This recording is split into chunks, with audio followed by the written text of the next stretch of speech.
BLG are being tested here. There's a lot of thinking going on here, but that clock is going to tick down, and like you say, it has to be the center. That will be the lock-in here. And now Talia will go over to T1 if they would like it. Do they do something crazy? Is it like pick away the Ornn and just give it to Zeus? You can't really blind the Ornn, Has to be Nautilus. True. Has to be Nautilus. I think the Ornn still is incredible, but the Nautilus to me, even more obnoxious in that 2v2. Nautilus also goes with a lot of other AD carries. T1, they clearly knew this was gonna come through here. Also might force BLG to go for a mid lane pick here on third. Otherwise, they might even just grab the Cassante for themselves, you know. Oh, could be as well. The problem is that everything is up, you know, Twisted Fate, Camille, and nothing has been banned, so T1 could just immediately respond. That's not getting baited by hovers. Yeah. But BLG must know as well that this is what was going to happen if they left. It is Knight though. Talia open. What a way it would be to end it in game 5. Knight, is he going to do it? Been hovering that one for a long time. Now the Nico going to be the consideration. I do think that the Twisted Fate has been very strong as well. Something that would have been worth a look, but no, the Nico will be locked in here for Knight. Something that he has found some success on at this tournament thus far, even if T1 were able to come over the top of it in its last matchup. It's gonna be Varus. Yeah, the Varus has to happen. And Gumayusi, if there's ever a champion that he's gonna be clutch on, it's gonna be this one. Although, to be honest, Gumayusi, we've got no bad words to say about this man, especially not after the year that he's had so far. It's been so incredibly consistent. Now back on the Varus. In the meta of this series, what BLG have feels amazing. You have 9 on a champion that can make a large impact in mid-game team fights. You have the Senna also taking it away from Guma and Carry, I think is quite big. And on his Ornn in particular in that game, number 3 was such a big part of what made those BLG team fights snowball so insanely quick. Probably gonna get taken away from Shun here as well. The thing is, TF, Camille, both open. The Nidalee, I mean, all right, we've been seeing this a lot on the blue side in particular. Does lead us towards something like a Sejuani, but I feel like PLG need a little more damage. I think if they do Sejuani carry top, it would be fine. But it depends where this Cassante falls. Maybe BLG is expecting a Cassante to come through from T1. Ooh, Kindred, I love that. We just talked about how BLG needed more damage, right? I mean, they're showing their respect to Jun. Doesn't mean that Owner is going to pick away the Xin Zhao. That's my question. I'm still thinking that Shun has looked absolutely incredible on that champion so far this series. Something that is definitely worth a look in. And Owner has been prioritizing it a lot. There is the Jax ban. And I'm feeling it, Betty. I'm feeling like the Sejuani and carry champion could certainly be the angle here if they would like it. Oh, what do they go for here? Because the obvious one is the TF, but Zeus and T1 have struggled with this. If the I'm Cassante T1, is another. I would take the Sejuani away, I think. I think Sej is definitely a good option. Or I mean, he had a great game on it. Yeah. It looks like they're thinking about Viego plus Cassante again, you know? I mean, he did just have a great game on it. Why would you not continue to ride the high? But BLG, they just need a little bit more damage, I feel. They've got great utility. Xin Cassante, Xin TF seem to be most likely here. I love this in Zalok. Camille is open though. That Camille is very scary. Do you really want to blind the TF here? With the Jax ban especially. I mean, I like Xin Nico as a combo. I feel like that the Nico provides the utility, which sets up nicely for the Xin in the early to mid-game bridge. Senna obviously provides you with great scaling. But how will BLG round out this draft? Will it be the Twisted Fate? Will it be maybe even the blind Camille? They've been having a bit of a think about it here as finally going to say, give me the Twisted Fate. We'll see whether that is going to be his final decision here. Makes a lot of sense. He's looked brilliant on this champion, finding those angles to get those gold cards onto exactly the right target, but it's going to be the Camille, and it's going to be blind. I like this way more. I really, really do. I think that blind Camille, when you ban away the Jax, I don't know if teams are confident enough to pick like things like the Fiora into it. I mean, Zeus, if anyone's going to do it, he's the type of guy. He's got a counter pick prepared, but he wants to play for the team. His Cassante has obviously been incredible this series, and it offers a little bit more frontline. But Bin is put in a position to carry. He's given agency. He has great backline access. and you look at the team fight potential of BLG, they are an incredible team fighting team, and they have all the tools to win these fights later into the game. It was Bin in 2022 that smashed T1 down. It was Bin last year that dispatched of both Gen G and T1, and it's Bin now on a carry. Gotta say, I love the comp from T1. I think it makes a lot of sense. It's reminiscent of what we saw of BLG in the last game, except with the Talia, which has been such a big pick, but it does feel like it's relying on finding those mid-game advantages. If you go into the late game, even though in isolation it looks good, into Senna, into Ornn, into Camille, it's gonna be such a tough ask. They do have a lot of single target lockdown. Owner had an incredible game on the Viego in game 4. But like you say, I think that BLG, they identified what they are good at, and that is team fighting 5v5, and this composition does it gorgeously.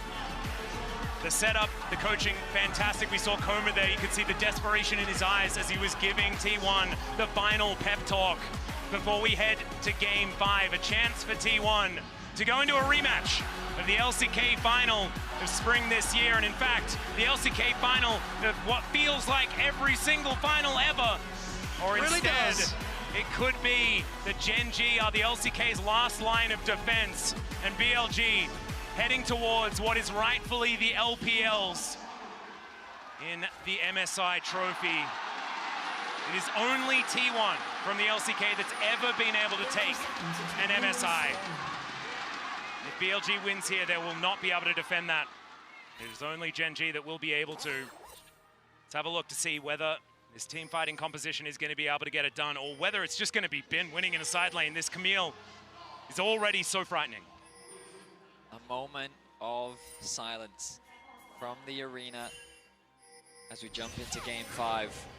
Well, there's a hook, so we're going to break the silence just momentarily as Knight down to 300. Going to pop a potion. He's going to be all right. I feel like Nautilus and hooking level 1 has become synonymous with this series. Vision going to be cleared out as T1 initiate the swap. Trying to deny farm away from Bin is to be expected, but BLG is here to match. They have all 4 members, 5 members. Bin has been spotted. Yeah, T1 spotting out the fact that the Camille is there towards that top side, meaning that he cannot go for that flank. They remember down. So T1 needs to be careful here. Yeah, there is a really nice hook shot over the wall from Bin as Gumayushi going to use that ghost. Try and get some damage back. He has taken that lethal tempo as they're just walking around this brush, and the rest of BLG are able to get on over. Carrier going to get knocked up. That is a great searing charge here from On, but no one has any buttons. They're level 1. But they're able to sniff out the swap, and they're going to deny it. Bin will lose one minion of XP, which means that Zeus will have the early push. I do feel like in this matchup, the Cassante often gets the early advantage anyway, based on a lot of the Camille Cassantes that we've seen so far at this tournament. So as BLG is able to match the top side, Hook connects once again. Yeah, there's another one. Hail of Arrows comes down. Level 2 is going to be gained here by just Gumayushi. Carrier just a little bit too far away from those minions for now. Speaking of level 2, it's going to be there for Zeus.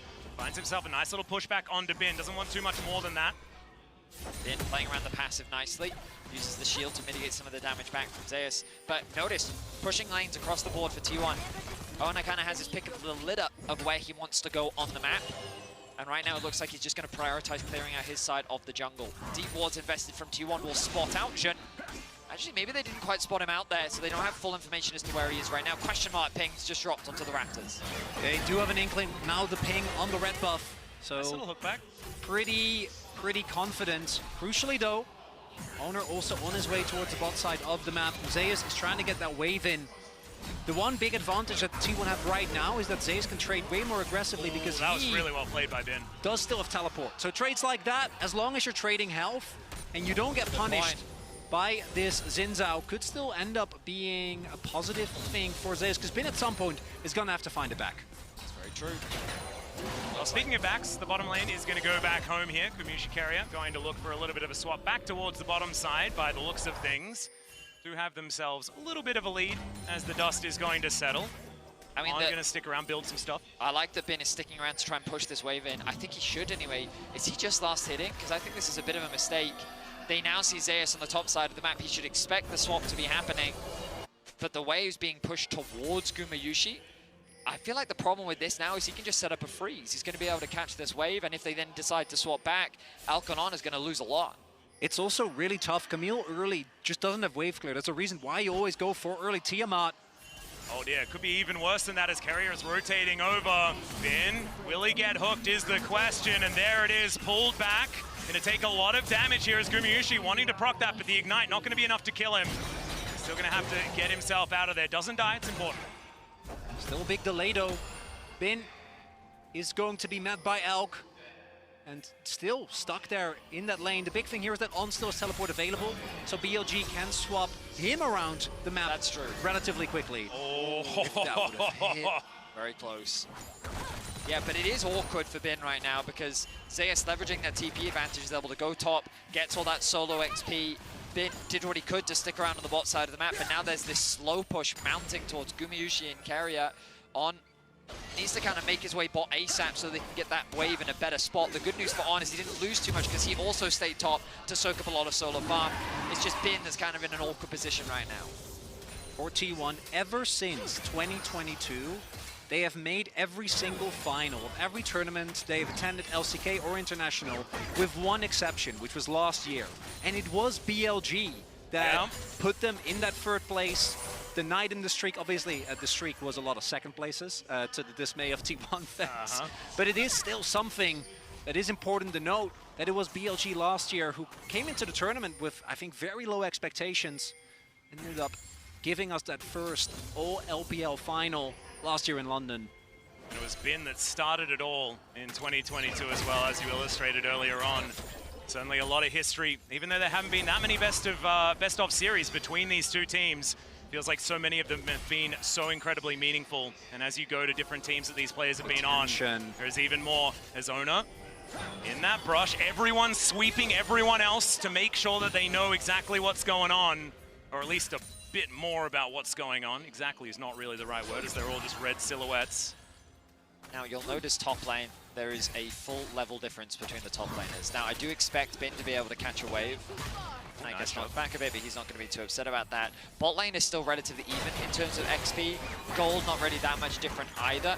You can see overall T1 have a slight gold advantage due to how the early lane swap dynamics ended up playing out. And Dragon is a consideration here for T1, but they've decided to go against it for now. I think Grubs could be an easy secure for Owner if he wants. He has the push in top, they're going to get a push in mid, but he's hovering around the bot side still, as his bot lane is playing off of a large wave right now. Particularly with the Viego, Dragon takes go pretty quickly. 100% health damage.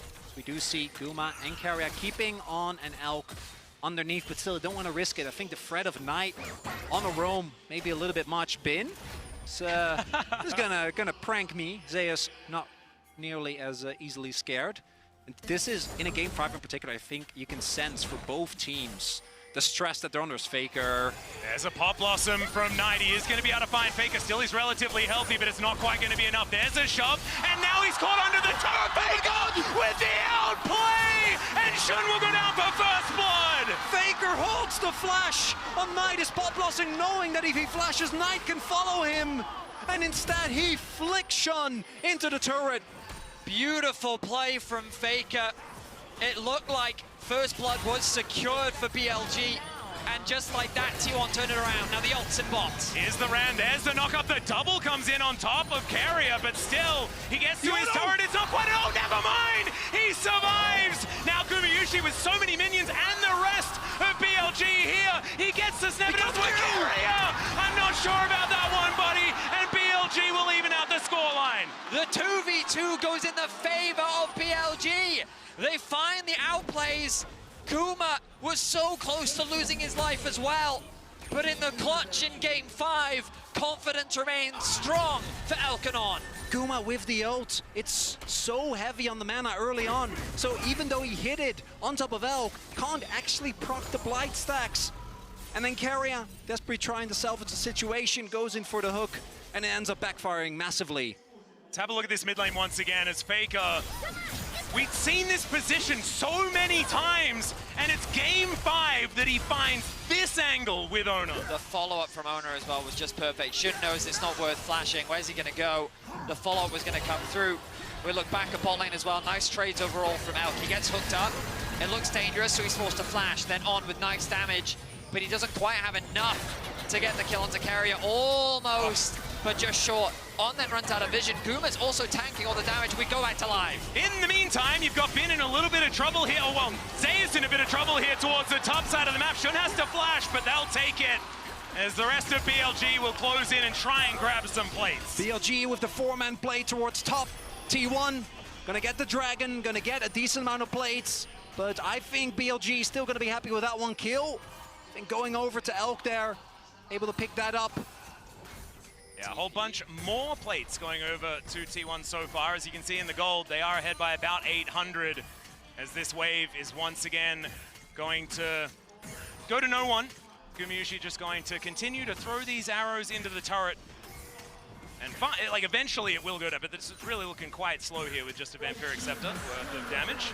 And there is the Drake being picked up by T1. Yeah, I mean, they just come back out onto the map. There's nothing really for them to go back to base 4, so just keep farming as much as you can. I did think Bin would commit the TP, but he actually wants to go back to top lane, so there is now the TP will come out from on to get this last wave. But ultimately, I think that was still favorable for T1 overall. It was a nice dive, I think, crucially to... We saw the deficit really starting to mount. There's still a 20 CS lead. As Faker going to take a bit of damage, or a lot of damage, I think is a better word. But they tried to get this kill onto Zayas to put Bin back in a better position in this matchup. But ultimately, he still holds the lead. Obviously, there's a wave for Bin to catch. And the bot lane just gained a huge advantage off of that play as well. So I think T1 aren't too upset about how things played out. Big thing there is that Zayas had his teleport available, so yes, he ends up dying, but it is a heavy investment. 4 people towards the top side, and then they just TPs to catch the wave as Guma now on his way. This is spotted by BLG. They do know this is going on. Nidus TP available, but T1, they can also just play for plates, trying to get Guma even more further ahead. Yeah, 4 versus 1 here for Bin, though. Hextech Ultimatum just barely not off cooldown. Still sticking around here as the minion wave is going to once again conga line in, but there is no cannon. And T1 not going to push it too far with the arrival of the rest of BLG, and on here towards the bottom side, getting some plates of his own. It is just Ornn though, so outside of Demolish, On gonna try his best. We'll be able to soak turret with his little mallet. I love this skin. It is the best. It is the best. But the mallet is good for building, but in this case, not for tearing down, unfortunately for On. T1 playing the map very well in this early game. The aggression I like from BLG, but in terms of the overall map state, T1 is favored. Now Faker has made his way top. Can they catch Bin out? And now going to look for a little bit of a push. Let's see whether Shun overextends. As Chains of Corruption are going to connect. There is the Seismic Shove as well. He has the ulti, but is it going to be enough to keep him alive as the Dawning Shadow tries? But it does not work. There's the ultimatum as Knight will find 3 with a Pop Blossom. And there has Bin getting a kill as well. And now the flash out. Carrier answers back. Bin still alive in this one, but it's T1 that win the fight in the end. But they win the fight, but in the bot side, Zayas is just pushing unbothered in his lane, having a great time, getting even further ahead. T1 is very quickly taking control of this game. The Grubs have also respawned. Owner, having only just come back out onto the map, can't really do much about it. On tries to look for something, has of course the spellbook, gonna pop that ghost as Faker just knocks him away. We look back at the play in top. Shun is hesitant. You can see that he's cautious. The ultimate mitigates a lot of the damage, but Ona and Guma still in range, meaning they get the kill before Elk can throw the ultimate out. Ona then tries to get the damage out on the Bin. A nice ulti from Knight. Unfortunately for him, commits himself to the play, and BLG don't have anything left. Meaning that T1 walk away with 2 kills. And the depth charge, fantastic. It meant that Bin couldn't follow there as the Ram is coming down once again. Ona, by his lonesome, he's going to have to flash dash, get himself out of there, and he is going to be able to do so. Big investment to keep him alive, and now some Grubs will be the prize here for BLG. Not able to deny the 4th, though. Ooh. Okay, Guma was the one spotted here as Knight, Shape Splitter, of course, is going to deny the surprise from T1. And this game is interesting in that T1, I think, also needs to find his leads at the TP. That's a big teleport. Is now Carrier moving towards it, trying to keep Gumayusi alive. Great hook shot, though. And this Varus is not long for the world. Bin is going to execute it. A good TP from Bin as BLG continue their map proactivity. They know that Guma has no summoners. He's overextended in a lane, and a nice flank ward allows BLG to now move into the enemy jungle. Elk and Shun teaming up once more to steal away some jungle camps and set up those souls for the center. For BLG, Bin going to be a win condition, particularly once that second item is hit. T1 still sitting on a gold lead right now. It's mainly going to come down to can they keep stacking these early objectives. Got a whole lot of plates. Rift Herald would be big, but BLG are first to the objective. Rift Herald down to about 3,000 here. T1 wanting to fight for it. Ona in the back of the pit. That's a big teleport and a big hook as well. Seismic shove to pull him back. Bin knocked up as well, but now Shun getting into that backline, the Dawning Shadow to keep them alive. And now Bin looks for that backline. Faker will get executed even after the flash at BLG. They found their team by 3 kills. And they give up on the Herald. He'll have to wait until they finish with T1. The first major fight of the game goes the way of BLG. Zeus is interrupted. Faker is shut down. And BLG, while they might not have the gold lead just yet, will secure the Heralds. Bin on this Camille comes up absolutely huge. Once again, blinds it. In game 5, TP coming through. Oh dear, Zeus, this is a bit of a sacrifice here, as you can see. On makes his way over. That is the turret being taken down. Carrier is actually here to try and keep his top laner alive. Blast Cone is going to try and get him out of here. Searing Charge not going to catch up, and there is no one here to back him up. So Zeus just going to get out. Drake is really big for T1, though. That Herald was such a big victory for BLG. It's a team fighting power, and you see what happens when you deny the resets to the Viego.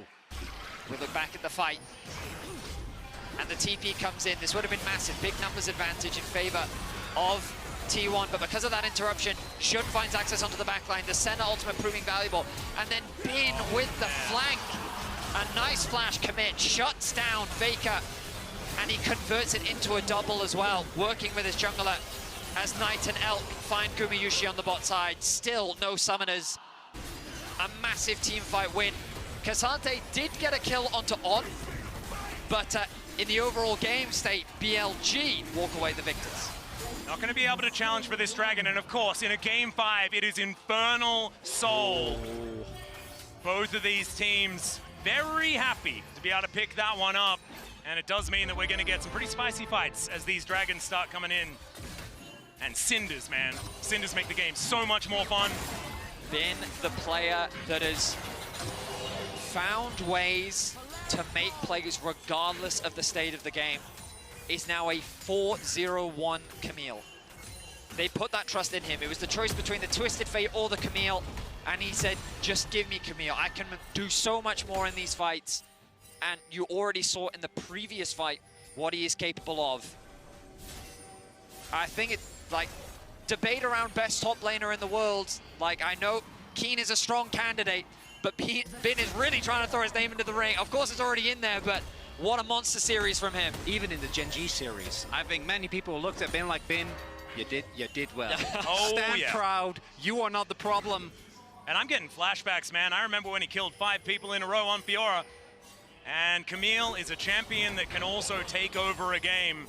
All these fights, these mid-game fights, they're so pivotal. T1 want to try and get this Viego further ahead.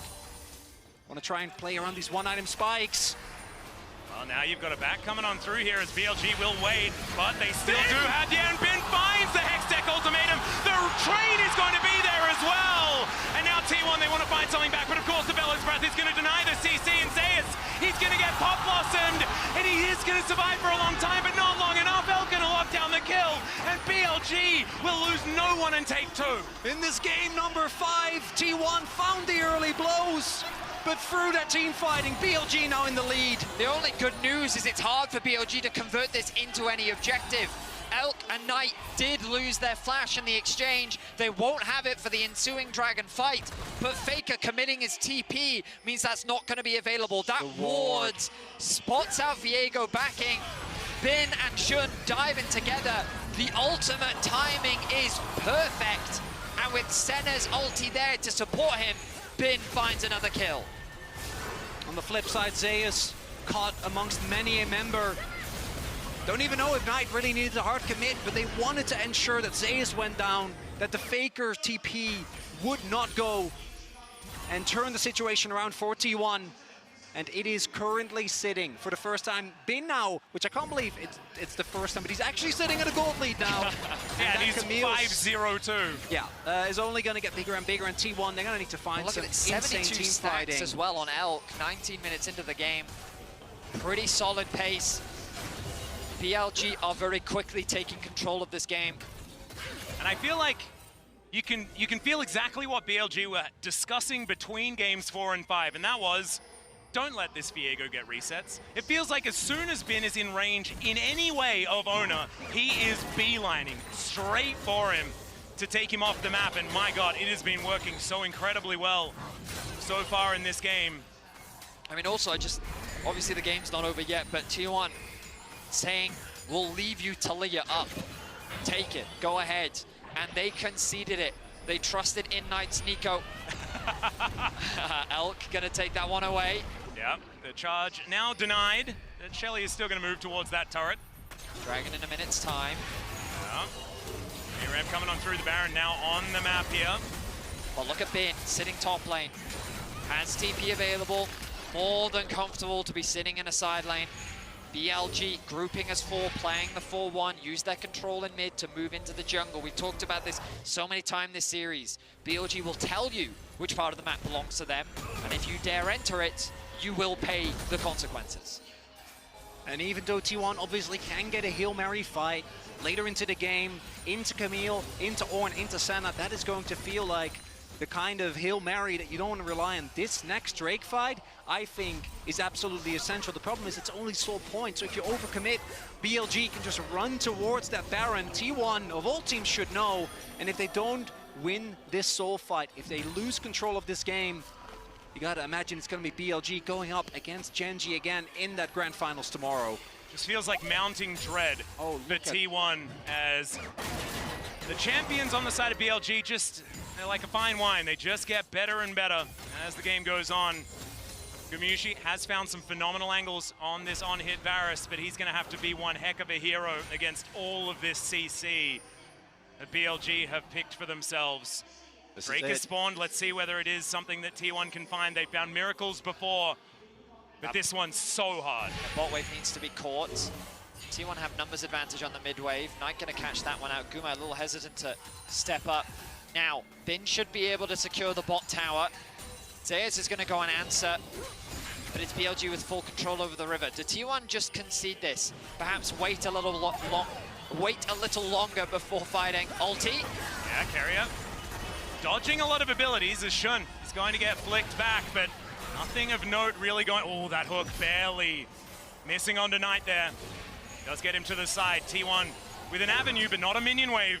As far as mid-wave control is concerned, Gumushi going to stick around, try and lock that one down. There's the flash hook to come out from Carrier, but immediately they are going to disengage. That's going to get them out of there. It was a clone. He was baited or blocked. I didn't quite get to see it fast enough, but that's a crucial summoner spell down for Carrier. T1, they recognize that they need to find that angle, but it has not been found. BLG will not give it to them. BLG's playing it slow. Right, BLG, if at any point they want to start a fight, they have the ways. On is sitting on his ultimate double smite available now as well, and I think T1, rightly so, go, guys, they're not going to give us the fight that we're looking for. And BLG going to deny such a big possibility, a possible out for T1. Get themselves the first Infernal Drake. And start their stacking as well. If a little bit more damage now, but man, after you stack 4 of those, you're going to be feeling pretty good. If you're a T1 fan, I would definitely be nervous right now. This Camille is terrifying. And it's not just any Camille, it is being operated by none other than Bin. And it must be so hard as T1 as well, because they've been at the mercy of this player so many times. Bin is just someone that has plagued Zeus. He managed to get past it last year, but that was Worlds. This is MSI. This is LPL territory that T1 trying to get into. You can see gold advantage, not massive. We're checking out the gold difference over time, powered by AWS, but not telling us that much. Hex Flash being charged here as Carrier not going to find the hook. And now Knight throws the Shape Splitter through. That's a decent Q3 from Zeus. Nothing to follow up though. siege continues onto this mid tower. BLG have a lot of zoning tools. If they want to just commit the Ornn ultimate, Look at the side wave that Bin is they, pushing. They can just leave Bin to just do work. He is more than happy to keep pushing, and then what happens is when Zeus comes across, you can then bring Bin over, then have On throw the ulti out, and then use your numbers to secure. Maybe you even get a TP out from Zeus, which you can then use later as an advantage. It's BLG that have options right now. Rageblade now completed for Gumayusi as Zeus. If he walks up, he is probably dead because Knight and Bin are in the area. They know that they're not mid lane though, so I think he should play defensively, and he is going to walk his way back. T1 now here for the defense, trying not to give up any more ground, but it just feels like more of the jungle belongs to BLG. More and more over time, T1 are bleeding money and gold around the map. For BLG, you're also perfectly happy just sitting here, getting levels on Ornn, even though he's sharing XP. Elk can just keep farming up souls. Bin about to hit level 16, only one level away. For T1, look at the item spike. This is 2 items. This might be as strong as they feel like they're gonna get, but what are you gonna do? Try and engage on? Clearly, he doesn't care. No, he just breathes fire, and that makes him not mind about people trying to move him around. When I say it like that, it doesn't make a lot of sense, but there is a reset coming on through as, Steric's now done. Okay. Well, Barrett just flashed? Next flash. Ah. Flashed earlier. Yep. To clone, remember? That was a minion, and Carrier now going to get on. It's a double knockup though on the backline. Carrier will survive for now. As Shun making his way in, not going to be able to get there in time to get a follow-up on the engage. That's Ornn down, but depth charge was traded. That's 3 ultis down for T1. Yeah. Faker, Guma, and Carrier all invested. As Carrier was in a dangerous spot. Oh, there's a Pop Blossom as well. They're all on top of Owner, and he will be taken down. The all-out going to come on through here as Knight goes golden, but I have a feeling he is going to go down. Zeus going to get that kill. It's Jungler for mid laner. Keeping Owner alive has been so important here for T1. Feels just like an even trade. A clutch play from Zeus keeps the numbers even. They don't have a minion wave to siege, and they don't want to gamble the Baron. Ultimately, an inconsequential fight, but we look at the aftermath. Flash used for Knight in exchange for 3 flashes and a ghost on the side of T1. And BLG, again, as long as they don't lose an objective, as long as they don't give up soul point, they're going to be sitting pretty. T1 have had some great team fights, and they're going to need to find one here. Yeah, Carrier in trouble. The Blight Stack's doing a lot of work here on as he gets himself out of there. Just going to go for a reset now, and man, BLG are they're like a brick wall in this game. I'm glad they're playing on because they really feel like a freight train. Yeah. Knight flashes over the wall, gets the summoners out from Guma. Unfortunately for Owner, there's no way for him to escape, and a nice play from Zeus to at least make it an even trade. But it's the cost of all those summoners that BLG will look to try and take advantage of with the dragon spawning in 30 seconds. For Knight, though, that was not a fully finished Zonya's Guma. Yeah, there's another Ornn, and he is just going to get knocked up and put down. Knight is going to Pop Blossom him. That's going to be that outer turret that's been so frustrating. And BLG will break down part of the wall of T1 here and look to push further. Taking inspiration from what T1 did in the previous game, BLG take out Gumayusi. And now Zeus on the flank, but I don't think he can do anything. The minion wave is thinned. BLG have their eyes on the dragon. Health bars are a little bit low. T1, we'll see if they want to try and either maybe flip for that Nash. BLG, that dragon is going to be taken for sure. Second Infernal Drake, and I think a Hail Mary is in order. But without Guma, your damage to this objective is so negligible. Faker went for a very defensive build with a Banshee second, and BLG up 2.5K, 2 Infernal Drakes now, and BLG, they're not falling for the trap, it looks like, unless... All right, they did manage to at least scry it, but now T1, they may have found their opportunity to engage onto a Xin Zhao, though. He's just going to flash himself away, and even though they face check, they get nothing. I mean, I guess a flash is something, but T1 have to try as they feel the game slipping out of their hands. Engages onto Xin Zhao. I feel like it's just somehow Shun manages to mind control everyone, puts himself in positions where he's the juiciest target. and he's just never able to be killed. Apart from a couple of times, I guess, this game. There are not a lot of good targets, because both On and Shun are so hard to lock down. Right. Bin is self-explanatory, Camille notoriously slippery, Knight has his clone, so really that leaves Elk, and if Elk is in a position where he gets engaged on, then... and he's probably not here. I think that's on him. And Edge Knight makes even that harder. T1, we've seen them have some incredible team fights, but if they want to face Gen G, again, I've lost track how many times we in particular have seen that matchup. 150 or something? Atlas, they're going to find an absolutely mind-boggling team fight. It's just hard to see with how controlled BLG is playing. T1 are the miracle comeback team. True. I mean, if you can describe what we've seen from them so much this year, their ability to find ways back into games has been incredible. The problem is they're going against a team that tends to chokehold you once they have a lead. And so we're going to need to see some impressive moves as Faker. Yeah, there's the Weaver's Wall. They look for that opportunity. Elk in an awkward position, but the Ram is going to be there to just drive on through. T1 couldn't find that engage angle, so now Faker's Wall is on cooldown. It's a decent flick onto Shun, but he's able to walk it off. It is just fine. On stands his ground. The conductor is leading this train for BLG. They are not flipping anything, not taking any chances. Look at the wards. Bin is continuing to farm in a side lane. The vision. They're pinging bot lane. Literally, look, Bin is going back to base and he's going to go catch bot. Knight is just, I mean, like, Knight's being starved of farm for the sole purpose of funneling resources into Bin. He's so close to GA. Once he gets it, how does T1 deal with this monstrosity in the top lane? I have no idea. I feel like it's a bit of a head in the sand type idea here. It's like if we ignore the problem, maybe it'll go away, because he's just been slowly but surely getting more and more powerful in this game. I remember when Zeus had a gold advantage, had a CS advantage, that is evaporated as Hook is going to go wide here on just walking in front, just being a bouncer and saying, T1, you're not allowed to come in. Gumayushi would love to get another item. Has to be close, but T1 is spending so much time grouped up. Guma only level 13, and look at this, 18. There's the GA for Bin. He's so close to level 18 as well, 16 secured for Knight. T1 have not crossed this line in I don't know how long.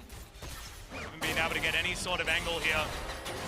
Only Faker with any sort of advantage as far as that lane is concerned versus Knight, but we know that Knight just needs to find the right Pop Blossom angle, and he will be so incredibly valuable in these fights. Seismic Shove not going to find the target there, as BLG may just start off this Baron. They're clearing out vision now. Bin is going to back away from this minion wave. And can T1 ever threaten them? They move towards the purple worm. Won't know just yet. They haven't actually committed for it. BLG just getting their minion waves in order. And BLG, understandably, the call here is if we don't overextend the Baron, flip an objective, we are going to win the game. We have Elk currently sitting at, what is it, 134 souls. That's a lot of souls. On just Dinked, level 14, is going to start dealing out ornaments like it's nobody's business. And the objective is going to get started up here. Carrier is the one that has to face check here. Does get snared, but manages to hook his way out. Gets the buffer on that one, and now BLG just defending this Baron. It's going down so incredibly quickly. I don't think T1 has any chance of getting over. Owner tries to get himself towards the pit, but the train is going to run him over. He's not able to do it. Ben just has laser sights on this Viego, and now he's diving in to try and kill the rest of them.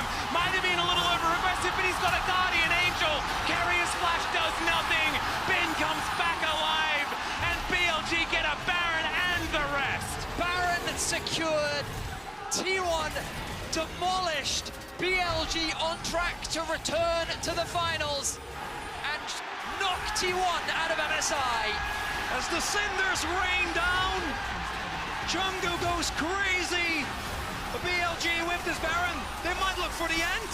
Yeah, they're continuing to push forward, and for Knight, it might be that he's managed to take down the greatest of all time, as there goes Bin. He's going to make it about him. That X-Tech sweep is going to take down Gumayushi. And BLG, they did it once already this tournament. It took an extra game, another Pop Blossom, and Knight will put him in the ground, and now it's only Chovy that stands between him and being the next one to lift the MSI trophy. The defending champion makes his way back to the MSI final. And for BLG, the rest of the roster, this is an opportunity to do what they couldn't do last year. They put their faith in Bin and he delivered. His Camille was exceptional. And it was a hard-fought series. But as you hear from the roars of the crowd, the LPL will remain strong. And they will fight for the MSI title once more.